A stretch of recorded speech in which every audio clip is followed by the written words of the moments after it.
नमस्कार दोस्तों, राम राम खम्मा गणी। मैं आपका अपना भाई ओमिंदर सिंह और आप सभी का स्वागत करता हूं मेरे YouTube चैनल पढ़ाई चौक पर। तो पिछली कक्षा में हमने पढ़ाए थे विशेषण। विशेषण के हमने दो भेद किए थे, गुणवाचक विशेषण कर लिया था और संख्यावाचक विशेषण कर लिया था। आज पढ़ेंगे हम परिमाणवाचक विशेषण। तो ध्यान दीजिए कि परिमाण का शाब्दिक अर्थ होता है नाप, माप और तोल। तो इसकी परिभाषा होगी जो विशेषण विशेष्य की विशेषता को नाप, माप और तोल में बतलाता है। जो विशेषण हमें किसी विशेष्य की विशेषता को नाप, माप और तोल में बतलाते हैं उन्हें हम परिमाणवाचक विशेषण कहते हैं। और परिमाणवाचक विशेषण दो रूपों में पाए जाते हैं, एक तो निश्चित परिमाण में और एक अनिश्चित परिमाण में। इसकी हम आगे बात करेंगे। तो तब तक इसके उदाहरण देखिए कि सुमन की कमीज में 2.25 मीटर कपड़ा लगेगा। जो 2.25 मीटर है ये अब निश्चित संख्या हो गई, निश्चित परिमाण हो गया। तो अलवर से भरतपुर की 102 किलोमीटर दूरी है, ये भी एक निश्चित संख्या हो गई, निश्चित परिमाण हो गया इसका। खीर के लिए 2.25 लीटर दूध चाहिए, 2.25 लीटर ये हमारे पास निश्चित है। गीता 10 किलो चावल लाती है, जो 10 किलो ये भी हमारे पास निश्चित परिमाण है।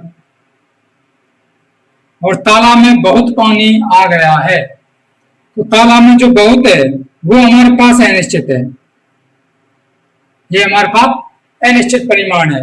तो निश्चित परिमाण और अनिश्चित परिमाण ये परिमाणवाचक के दो भेद होते हैं। तो राधा का घर 2-3 किलोमीटर की दूरी पर है, ये निश्चित नहीं है, हमें फिक्स नहीं पता है कि 2 किलोमीटर है या 3 किलोमीटर है।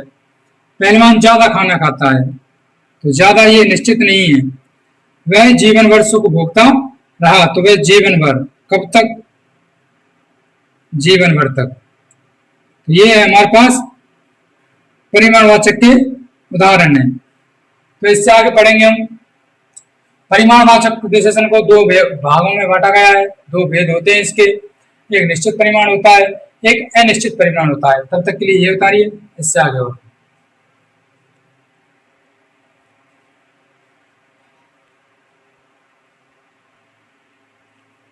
तो आगे ध्यान दीजिए कि जो परिमाणवाचक विशेषण होता है उसके दो भेद होते हैं, एक निश्चित परिमाण और एक अनिश्चित परिमाण। तो अब देखते हैं निश्चित परिमाण संख्या, निश्चित परिमाणवाचक विशेषण। तो जो विशेषण विशेष्य की विशेषता को निश्चित नाप, माप और तोल में बतलाता है, जो निश्चित माप, नाप और तोल में बतलाता है उसे हम निश्चित परिमाणवाचक विशेषण कहते हैं। जैसे मोहन 2 किलो सब्जी लाया था, जो 2 है, 2 किलो है, ये हमारे पास निश्चित परिमाण है, निश्चित माप है उसकी, तो ये हमारे पास निश्चित परिमाणवाचक विशेषण हो जाएगा। तो तालाब में 4 फुट पानी है, इसकी निश्चित मात्रा है कि तालाब में 4 फुट पानी है। झील में 10 मीटर पानी है, इसकी हमारे पास निश्चित मात्रा है, निश्चित नाप है, इसे निश्चित परिमाणवाचक विशेषण है।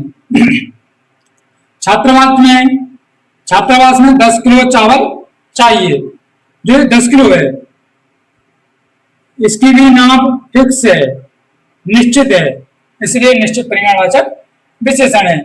उसी प्रकार दूसरा है इसका अनिश्चित परिमाणवाचक। अनिश्चित परिमाणवाचक अर्थात जो विशेषण विशेष्य की विशेषता को अनिश्चित परिमाण के रूप में बतलाता है उसे अनिश्चित परिमाणवाचक विशेषण कहते हैं। जैसे कम, ज्यादा, थोड़ा, अनेक, 2-3 फुट, कुछ आदि। ध्यान दीजिए कि वह कुछ दूरी पर है, कुछ दूरी पर, हमारे पास उसके निश्चित नाप नहीं है कि वो कितनी दूरी है, बस वो कुछ दूरी पर है। ऐसे मोहन ज्यादा खाता है, कितना खाता है? ज्यादा खाता है, इसके हमारे पास फिक्स नहीं है कि वो कितना खाता है। तनिक सब्जी दीजिए, इसकी निश्चित मात्रा नहीं है कि हमें सब्जी लेनी कितनी है, हमने पूछा कि तनिक सब्जी दीजिए। वह 2-3 किलो तो एक चीज हमारे पास फिक्स नहीं है कि 2 किलो या 3 किलो, तो 2-3 किलो आम लाया था। जो चीज हमारे पास निश्चित नहीं है वो ही हमारी निश्चित परिमाणवाचक विशेषण कहलाते हैं। तो तब तक लिए ये बता रही है। इससे आगे आपका है सार्वनामिक विशेषण अर्थात संकेतवाचक विशेषण। तब तक के लिए ये बता रही है।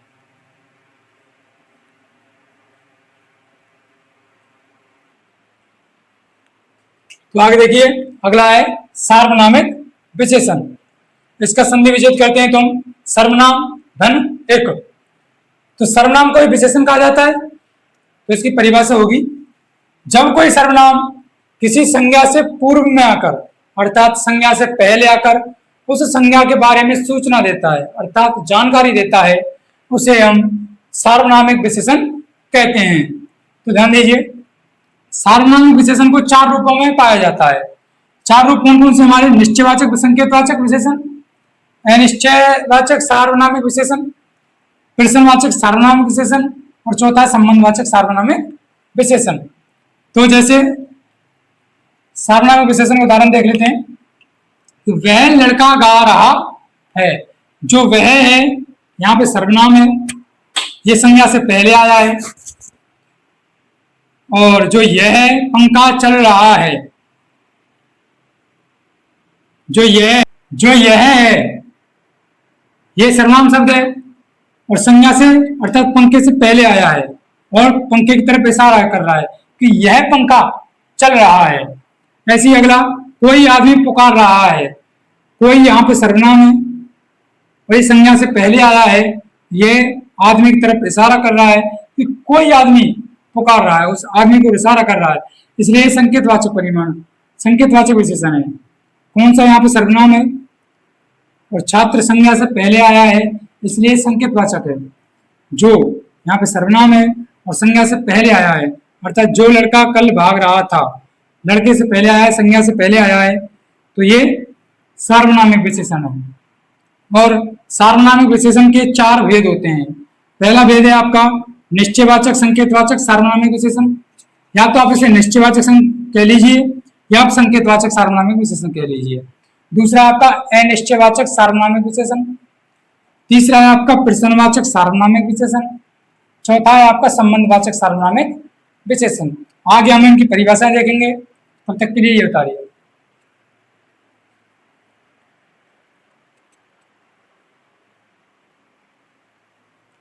तो आगे देखते हैं हम निश्चयवाचक सार्वनामिक विशेषण।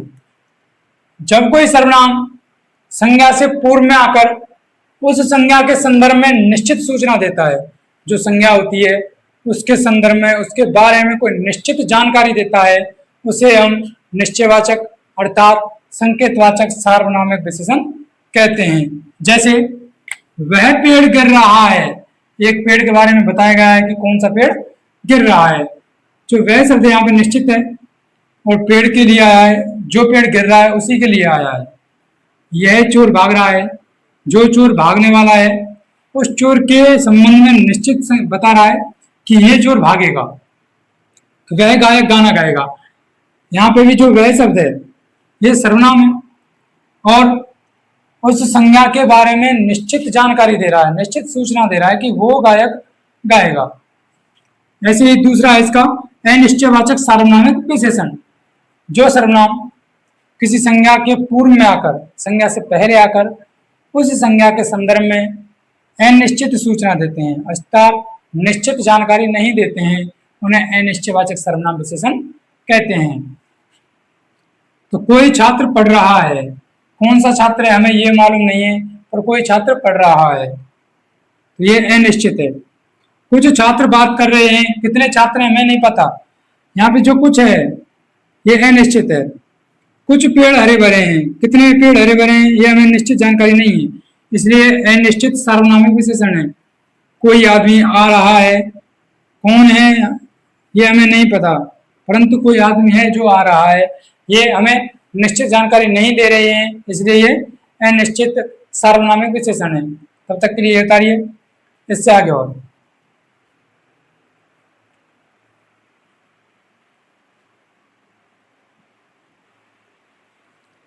तो आगे ध्यान दीजिए प्रश्नवाचक सार्वनामिक विशेषण अर्थात जो विशेष सर्वनाम किसी संज्ञा से पहले आकर उसकी सूचना को सवाल के रूप में व्यक्त करता है, अर्थात सवाल पूछता है, उसे प्रश्नवाचक सार्वनामिक विशेषण कहा जाता है।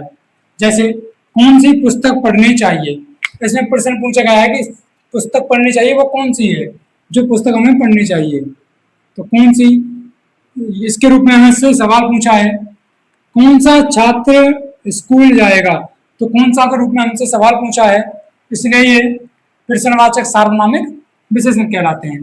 अगला है आपका संबंधवाचक सार्वनामिक विशेषण। जो सर्वनाम किसी संज्ञा से पहले आकर उस संज्ञा की विशेषता को, जो सर्वनाम संज्ञा से पहले आकर उस संज्ञा की विशेषता को, अर्थात सूचना को, जानकारी को संबंध के रूप में दर्शाता है, उसे संबंधवाचक सार्वनामिक विशेषण कहा जाता है। जैसे जो चोर, जो का संबंध है इस यहाँ पे वह से, जो चोर हमने पकड़ा था वो वहां से भाग गया है, तो जो का संबंध वह से, जो चोर हमने पकड़ा था वह भाग गया है। जो आदमी कल आएगा उसे अभी पहचान लो, जो आदमी आएगा उसे अभी पहचान लो, जो का संबंध है यहाँ पे उसे से, तो ये उतारिए, इससे आगे और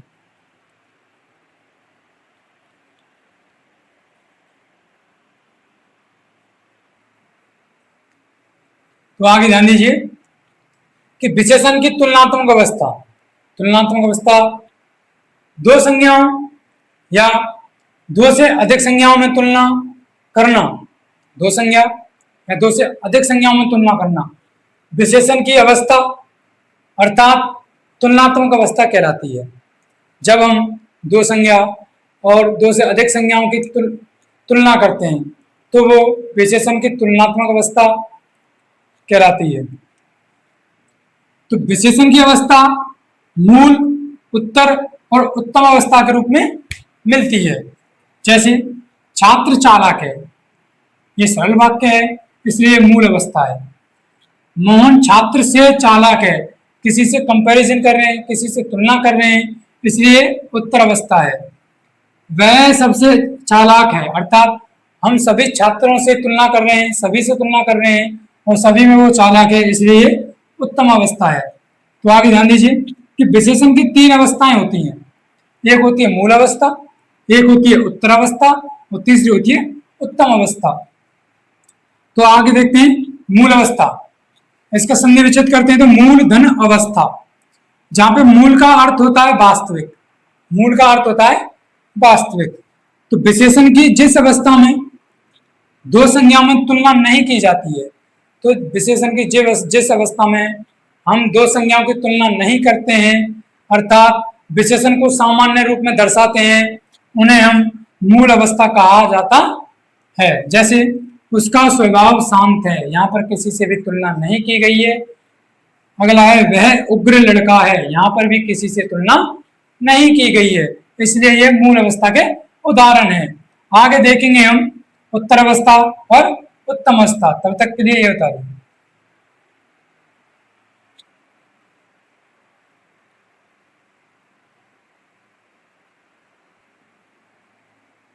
अब अगला देखिए उत्तर अवस्था, उत्तर धन अवस्था, इसका संधि विच्छेद करेंगे तुम उत्तर धन अवस्था। यहाँ उत्तर का अर्थ होता है दूसरी, उत्तर का अर्थ होता है दूसरी और अवस्था का अर्थ होता है स्थिति। तो विशेषण की दूसरी स्थिति को ही उत्तर अवस्था कहा जाता है। जब दो संज्ञाओं में तुलना का भाव होता है, जब दो संज्ञाओं की हम तुलना करते हैं तो उसे विशेषण की उत्तर अवस्था कहा जाता है। एक संज्ञा को दूसरे से कम या ज्यादा दर्शाया जाता है, या तो एक संज्ञा कम होगी या उससे ज्यादा होगी। तो विशेषण की दूसरी उत्तर अवस्था में, जो विशेषण की दूसरी उत्तर अवस्था होती है उसके में की अपेक्षा, की तुलना, से कम, से ज्यादा आदि शब्दों का प्रयोग किया जाता है। जैसे राधा की अपेक्षा गीता होशियार है, यहाँ पे राधा का और गीता का कंपैरिजन किया तो राधा की अपेक्षा, राधा से ज्यादा गीता ज्यादा होशियार है। जयपुर से कोटा शहर छोटा है, अर्थात यहाँ जयपुर को ज्यादा दिखाया गया है और कोटा को कम दिखाया गया है।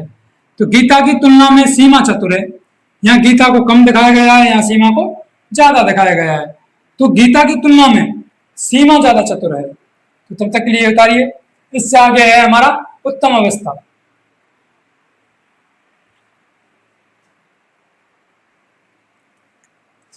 तो अब ये देखिए उत्तम अवस्था, इसका संधि विच्छेद करेंगे तो हम उत्तम धन अवस्था, जहां पे उत्तम का शाब्दिक अर्थ होता है सबसे अच्छा या सबसे बुरा।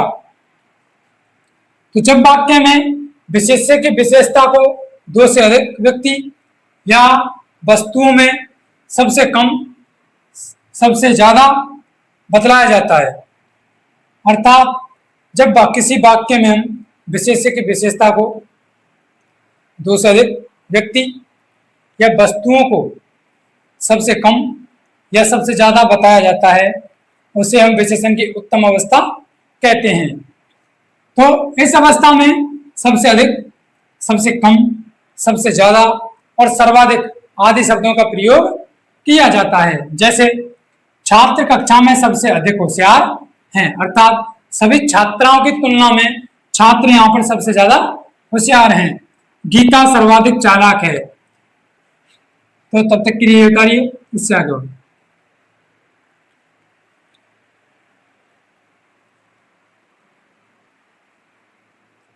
तो आगे देखिए एक नोट डालते हैं हम, सूचना कि विशेषण की अवस्थाओं को विशेषण के रूप में अंत में प्रत्यय जोड़कर भी दर्शाया जाता है। जब हम प्रत्यय जोड़ देते हैं तो इन अवस्थाओं को दर्शा सकते हैं। जैसे मूल अवस्था में कोई भी प्रत्यय नहीं जोड़ा जाता है। जो मूल अवस्था होती है उसमें किसी भी प्रकार का कोई भी प्रत्यय नहीं जोड़ा जाता है। और जो दूसरा अवस्था होती है, दूसरी अवस्था होती है जो वो है उत्तर अवस्था। उत्तर अवस्था में जब हम तर प्रत्यय जोड़ देते हैं तो ये अवस्था बन जाती है। और तीसरा है उत्तम अवस्था में हम तम प्रत्यय जोड़ते हैं। उत्तम अवस्था में हम तम प्रत्यय जोड़ते हैं। जैसे मूल अवस्था, मूल अवस्था में है सुंदर, उत्तर अवस्था में तर प्रत्यय जोड़ेंगे तो ये हो जाएगा सुंदरतर।